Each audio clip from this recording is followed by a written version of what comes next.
બોટાદના હળદળ ગામે થયેલા ખેડૂત અને પોલીસ વચ્ચે ઘર્ષણમાં પોલીસ દ્વારા 85 વ્યક્તિઓ વિરુદ્ધ ફરિયાદ દાખલ થઈ હતી। તે પૈકી 65 વ્યક્તિઓની અટકાયત કરી કોર્ટ સમક્ષ રજૂ કર્યા। ગઈકાલે અમદાવાદમાં રાજુ કરપડા, પ્રવીણ રામ સહિત એક અન્ય વ્યક્તિની ધરપકડ થઈ હતી। ત્યારે બોટાદ એસઓજી કચેરી ખાતે ત્રણેયને લાવવામાં આવ્યા, જેમાં બોટાદ પોલીસ દ્વારા 3 વ્યક્તિઓને બોટાદ કોર્ટ સમક્ષ રજૂ કરી પોલીસ દ્વારા 14 દિવસના રિમાન્ડ માંગવામાં આવ્યા।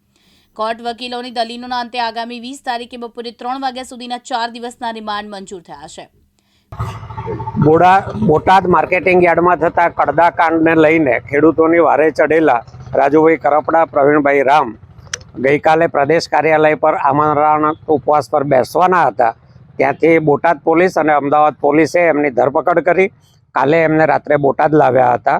આજે અહીંયા બોટાદ કોર્ટમાં હાજર કરી અને પોલીસે 14 દિવસના રિમાન્ડ માગ્યા હતા।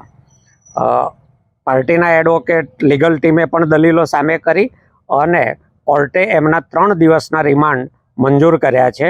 પિયુષભાઈ પરમારને જૂનાગઢના એમના નિવાસ સ્થાનેથી પોલીસ ગઈકાલે જ લઈ આવી હતી। આમ ત્રણેય લોકોના, રાજુભાઈ કરપડા, પ્રવીણભાઈ રામ અને પિયુષભાઈ પરમારના 3 દિવસના પોલીસ રિમાન્ડ મંજૂર કર્યા છે કોર્ટે। 20મી તારીખે પાછા એ લોકોને કોર્ટમાં રજૂ કરવામાં આવશે। સાથે સાથે આમ આદમી પાર્ટી તરફથી બાકીના ખેડૂતોની જામીન અરજી સેશન્સ કોર્ટમાં થઈ ગઈ છે। એની પણ આવતીકાલે સુનાવણી છે અને એમાં પણ સિનિયર એડવોકેટો પાર્ટી તરફથી ખેડૂતો માટે હાજર રહેવાના છે। બોતાભાઈ શેખલિયા, દિવ્યાંગ ન્યૂઝ, બોટાદ।